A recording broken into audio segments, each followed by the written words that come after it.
In-depth football coverage from The Athletic is now just £1 per week. See the link in the description to sign up today.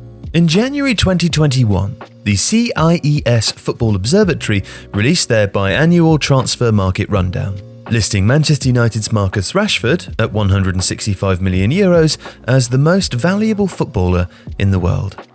Now, Rashford is a very fine player, but it was a ranking which raised more than a few eyebrows. €165 million. Is he really worth more than Kylian Mbappe, Neymar, or Erling Haaland? And also, what is the CIES Football Observatory and how does it calculate a player's value?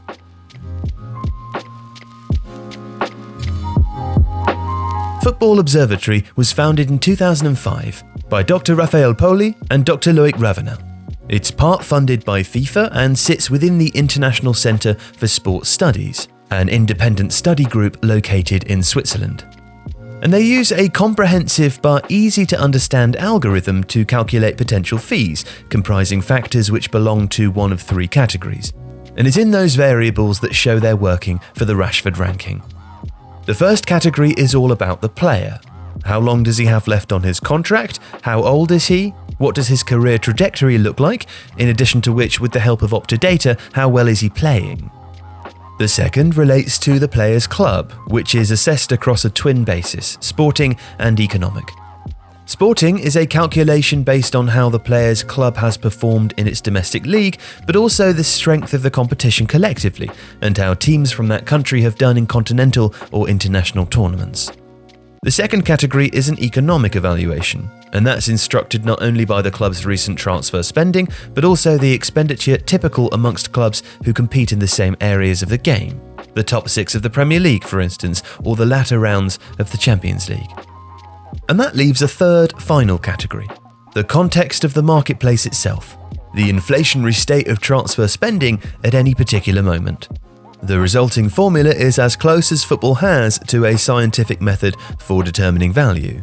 It's not perfect, but then neither is the market. And yet Football Observatory is able to report high levels of accuracy.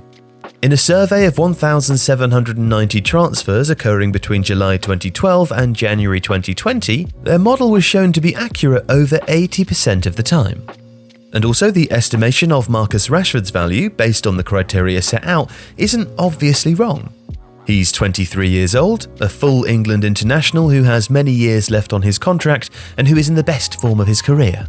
And he plays for a resurgent Manchester United side in the richest league in the world and with the likely prospect of regular Champions League football.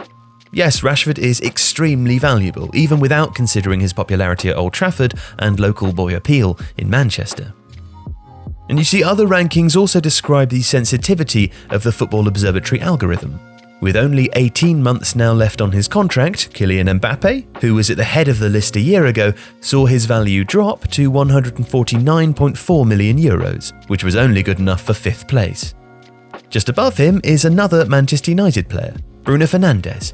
His €151.1 million tag reflects not only his outstanding form, but also his transfer to a super club, his move to the financially dominant Premier League, and a contract which could potentially run until 2026.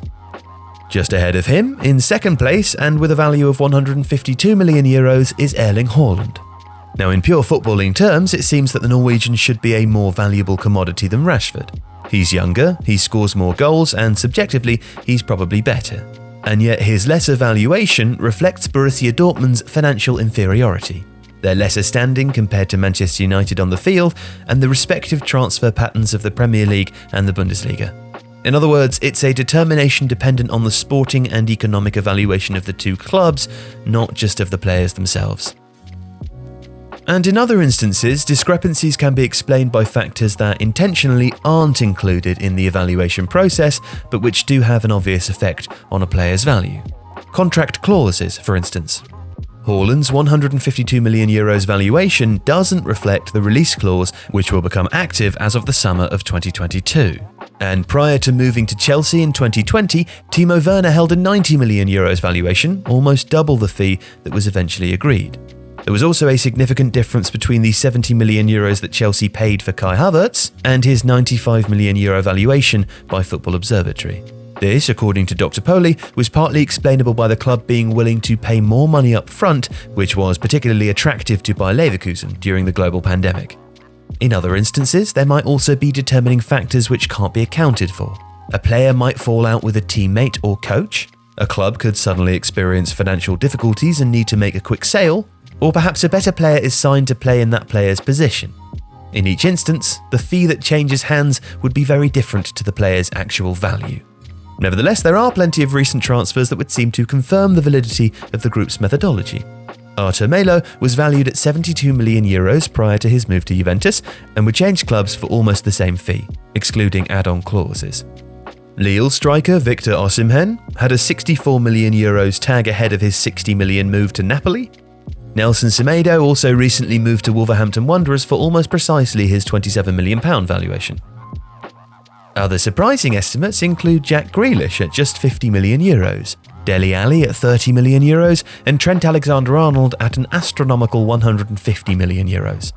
But those figures do all seem commensurate with what another team would be willing to pay and what their respective clubs would be willing or forced to accept. Inter Milan's Romelu Lukaku is also assigned a value of somewhere between €90 million and €120 million, which accurately reflects his career's resurgence since leaving Manchester United, with Inter spending €74 million to sign him in the summer of 2019. Of course, it's not an exact science, but it's not being claimed as one. It is, however, a reliable guide to what players are worth, even in an industry in which most of them never come on the market. If you liked today's video, please subscribe to the channel to help us reach 1 million subscribers. And we're also pleased to be able to offer you access to The Athletic for just £1 per week. Follow the stories that you care about with closer access and intelligent takes. See the link in the description now to sign up. Thank you.